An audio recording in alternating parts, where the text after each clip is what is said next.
चलिए आगे बढ़ रहे हैं। लोकसभा चुनाव के पहले चरण का बिगुल बज चुका है और पहले चरण के लिए अधिसूचना भी जारी हो गई है। पहले चरण की सीटों के नामांकन की प्रक्रिया शुरू हो गई है। लोकसभा चुनाव 2024 के पहले चरण के नामांकन के लिए अधिसूचना जारी हो चुकी है। पहले चरण में 21 राज्यों की 102 सीटों पर 19 अप्रैल को मतदान होगा। इन सीटों पर उम्मीदवार 27 मार्च तक नामांकन पत्र दाखिल कर सकेंगे। नामांकन पत्रों की जांच 28 मार्च को होगी। 30 मार्च तक नाम वापस लिए जा सकेंगे।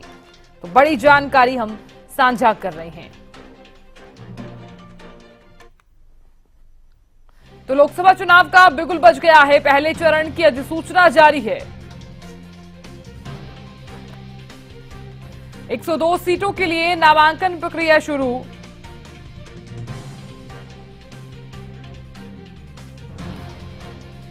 पहले फेज में 17 राज्यों में मतदान होगा। 4 केंद्र शासित प्रदेशों में वोटिंग होगी।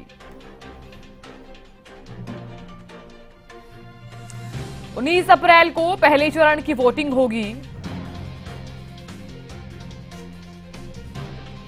तो लोकसभा चुनाव का बिगुल बज गया है। पहले चरण की अधिसूचना जारी। 102 सीटों के लिए नामांकन प्रक्रिया शुरू।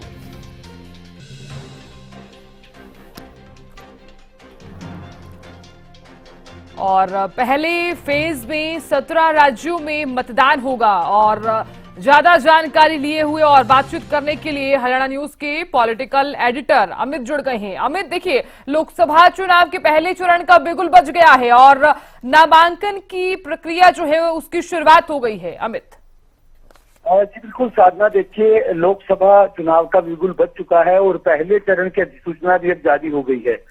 जो अधिसूचना जारी की गई उसके मुताबिक जो 21 राज्यों की 102 सीटें उसमें शामिल हैं, जो पहले चरण में वहां मतदान होगा, यानी कि 19 अप्रैल को यहाँ 102 सीटों पर मतदान होना है।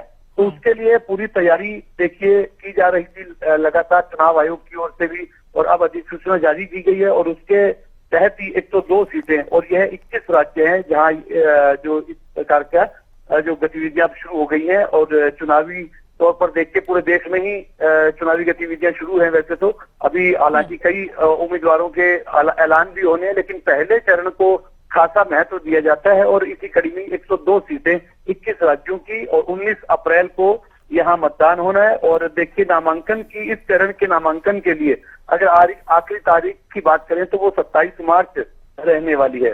जी साधना। बिल्कुल अमित, देखिए, लोकसभा चुनाव की हम बात कर रहे हैं। अमित, देखिए, जो ये नामांकन की प्रक्रिया है, अगर आप दर्शकों को उसे विस्तार पूर्वक समझाएं तो। देखिए साधना, अगर जिस प्रकार से अधिसूचना जारी होती है उसके तहत ही जो है वो चुनाव प्रक्रिया आगे बढ़ती है और प्रशासनिक जो मशीनरी है जो चुनाव में लगी हुई है वो उसी अधिसूचना के मुताबिक और उन्हीं जो तारीखों के हिसाब से ही नामांकन दाखिल करने की अंतिम तिथि, नामांकन वापस लेने की, स्क्रूटनी की, इस तरह की तमाम बातों का उल्लेख उसमें रहता है, तारीखों का रहता है। जैसे मैंने बताया कि 102 सीटें हैं जो 21 राज्यों में पड़ती हैं, उनके लिए मतदान की प्रक्रिया जो है वो 19 अप्रैल को होगी और जो नामांकन की तारीख है वो 27 मार्च आखिरी तारीख है। लेकिन बिहार के मामले में इसमें छूट दी गई है, एक दिन और वहां मिलेगा। 28 मार्च के लिए बिहार की तारीख है और नामांकन वापस लेने की तारीख 30 मार्च रखी गई है, जबकि बिहार में यह 2 अप्रैल तक नामांकन वापस लिए जा सकेंगे। और पहले चरण की अगर बात करें, देखिए, जैसे मैंने पहले बताया कि 21 राज्य हैं, उसमें उनमें पुडुचेरी, मिजोरम, मेघालय, मध्य प्रदेश, मणिपुर, महाराष्ट्र, अरुणाचल प्रदेश, असम, बिहार। और यहाँ भी देखिए सीटों का सीटें अलग अलग चरणों में रखी गई है। तो जैसे पुडुचेरी की बात करें तो 1 सीट ही है वहां, मिजोरम में 1 सीट है, मेघालय में 2 है, मध्य प्रदेश की 6 सीटें हैं पहले चरण में, मणिपुर की 2 हैं, महाराष्ट्र की 5 है, अरुणाचल प्रदेश की 2 सीटें हैं, असम की 5 है, बिहार की 4 है, छत्तीसगढ़ की 1 है, जम्मू कश्मीर की भी 1 है और लक्षद्वीप की 1 है। राजस्थान की 12 सीटें पहले चरण में शामिल हैं। और इसके अलावा बात करें तो सिक्किम की 1 सीट है, तमिलनाडु की 39 सीटें हैं, त्रिपुरा की 1 सीट है, उत्तराखंड की 5 है, उत्तर प्रदेश की 8 सीटें हैं, बंगाल की 3 है, नागालैंड की 1 है और अंडमान निकोबार की भी 1 सीट इसमें शामिल है। और देखिए, अधिसूचना जारी होने के बाद प्रशासनिक पूरी तरह से तैयारियां तो रहती है।